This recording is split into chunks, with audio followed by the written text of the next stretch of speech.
नमस्कार दोस्तों, स्वागत है आपका नॉलेज नेट पर, जहां हम दुनिया भर के फैक्ट्स, देशों की असलियत और हर बड़ी ग्लोबल हलचल को आसान हिंदी में समझते हैं।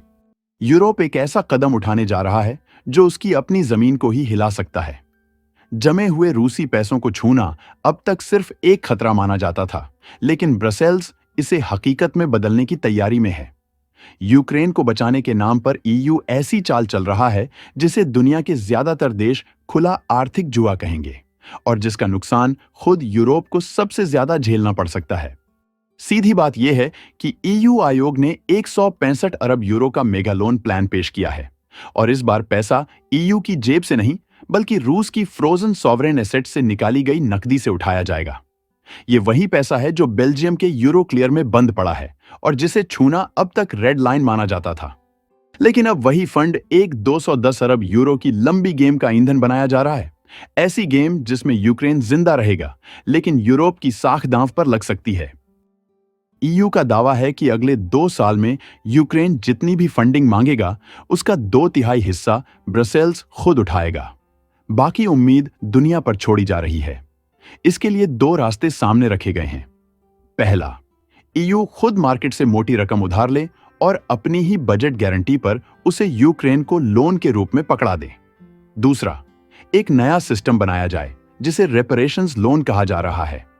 इसमें वो नकदी उठाई जाएगी जो रूस की इमोबिलाइज्ड सॉवरेन होल्डिंग्स से बनी है और यह पैसा यूक्रेन को इस शर्त पर दिया जाएगा कि इसे तभी लौटाया जाएगा जब भविष्य में रूस से किसी भी रूप में रेपरेशंस आएं।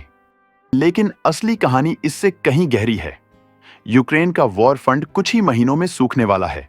रक्षा खर्च आसमान पर है, सरकारी सेवाएं दबाव में हैं और आईएमएफ साफ कह चुका है कि 2026 से 2027 के बीच यूक्रेन पर लगभग 135 अरब यूरो का बोझ टूटेगा। ईयू के पास विकल्प कम है, लेकिन हर विकल्प के साथ एक बड़ा जोखिम जुड़ा है। इसी वजह से ब्रसेल्स अब उस पैसे की तरफ मुड़ रहा है जिसे छूना भी राजनीतिक रूप से सबसे खतरनाक माना जाता है, जमे हुए रूसी सॉवरेन एसेट्स। ईयू का तर्क है कि ये रूस की मूल संपत्ति नहीं है, बल्कि वह कैश इनकम है जिसे रूस निकाल नहीं सकता क्योंकि पेआउट्स और विड्रॉल्स पर प्रतिबंध है।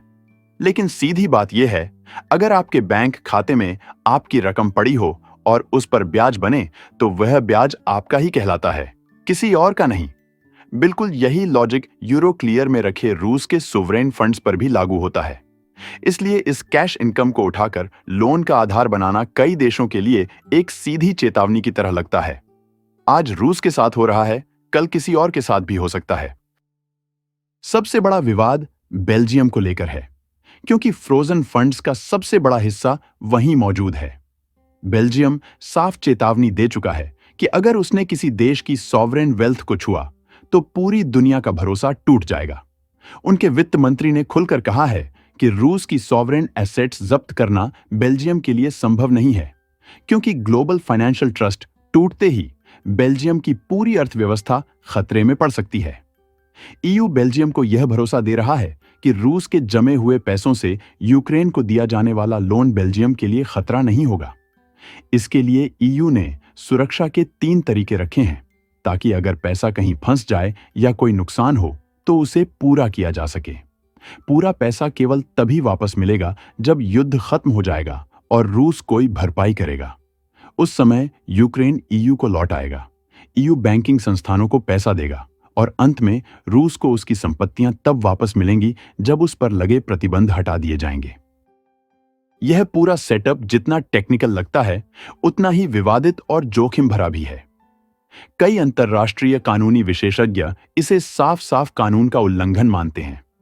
पॉलिटिको और अन्य रिपोर्टों के अनुसार इस पैकेज का बड़ा हिस्सा यूक्रेन के सैन्य उद्योग को मजबूत करने, हथियार उत्पादन बढ़ाने और यूरोप के डिफेंस मैन्युफैक्चरिंग के साथ जुड़ने में खर्च होगा। इसके अलावा यूक्रेन के सरकारी बजट को बचाना और पुराने G7 कर्जों का भुगतान करना भी इसका हिस्सा है। ईयू चाहता है कि जनवरी की शुरुआत में अगर हालात बिगड़ें तो इमरजेंसी फंडिंग तुरंत उपलब्ध कराई जा सके, ताकि यूक्रेन की आर्थिक मशीनरी रुक न पाए। लेकिन मामला सिर्फ तकनीकी या आर्थिक नहीं है। दिसंबर के मध्य में यूरोपीय नेता इस योजना पर अंतिम चर्चा करेंगे। असली सवाल यही है, क्या किसी देश की सॉवरेन वेल्थ को इस तरह इस्तेमाल करना कानूनी है, या यह सिर्फ एक खतरनाक राजनीतिक दांव है जिसका असर पूरी दुनिया पर पड़ सकता है? लेकिन अगर ईयू आज रूस की संपत्तियों को छूता है, तो भविष्य में कोई भी देश अपनी सॉवरेन वेल्थ यूरोप में सुरक्षित नहीं मानेगा। यहां जियो इकोनॉमिक स्टेक्स और भी गंभीर हो जाते हैं। रूस खुले तौर पर चेतावनी दे चुका है कि अगर ईयू उसके फ्रोजन असेट्स का इस्तेमाल करता है, तो वह भी अपने देश में मौजूद यूरोपीय कंपनियों और बैंकों की संपत्तियां जब्त कर सकता है। इसका आकार अरबों डॉलर में है और इससे यूरोप की वित्तीय स्टेबिलिटी पर भारी दबाव पड़ेगा। यह केवल एक थियोरेटिकल थ्रेट नहीं है। रियल कॉन्सिक्वेंसेस इतने बड़े हो सकते हैं कि ईयू के बैंकिंग और इन्वेस्टमेंट इकोसिस्टम को डेकेड्स तक नुकसान हो।